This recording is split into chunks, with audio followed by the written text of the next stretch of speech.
So people call pantser versus plotter. I prefer the term gardener versus architect.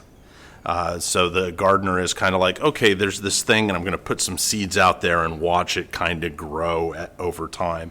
And the architects are the guys that are like, okay, I've got this plan, this blueprint, and I'm going to follow the blueprint pretty closely. And I think of it more as a spectrum than as an either or. And some of my books, I plan much more. Like my Halloween Jack series, I have to plan those books really tightly because the main character is smarter than I am, like way smarter than I am, and he schemes and has plans that take years to come to fruition, and he comes up with those like in a minute of like, okay, what am I going to do? Yeah. And it's boom, boom, boom, boom, boom, boom, boom, boom, boom. And then there's the twist at the end where it's like, oh, he had the whole thing planned out the whole time.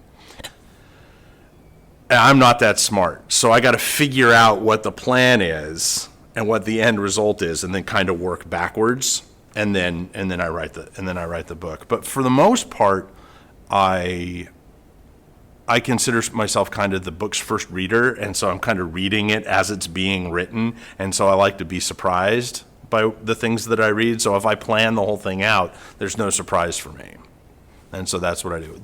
But going back to what you asked, getting ideas, cool stuff pops into my head, and I go, oh, that's interesting. Let's file that away and make a note of that. Or I'll read something that sparks something off in my brain.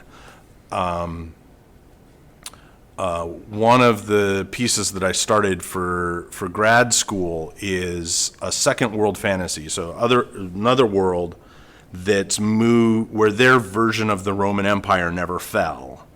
And they have moved through in that world through their classic period, their medieval period, their Renaissance period, their age of exploration, and now they're in their age of enlightenment. And this one colony on another continent of this Roman Empire is about to start their version of the American Revolution. And that came about because I was really into the musical Hamilton. And so I had this idea that this whole thing connected to another thing that I heard on NPR about a book that talked about this fleet of Chinese ships that suddenly showed up in Venice in the late Renaissance or something. I don't know if that actually happened, but I was like, oh, that must have been a really trippy day. And so I connected these two things where I've got this character who's kind of a mashup between Alexander Hamilton and Holden Caulfield from Catcher in the Rye, because he's kind of a whiny snot because he actually is smarter than everybody else in the room. And then there's this fleet of strange ships that show up in the city where he's going to school. And that's the inciting incident which will then eventually lead to a revolution.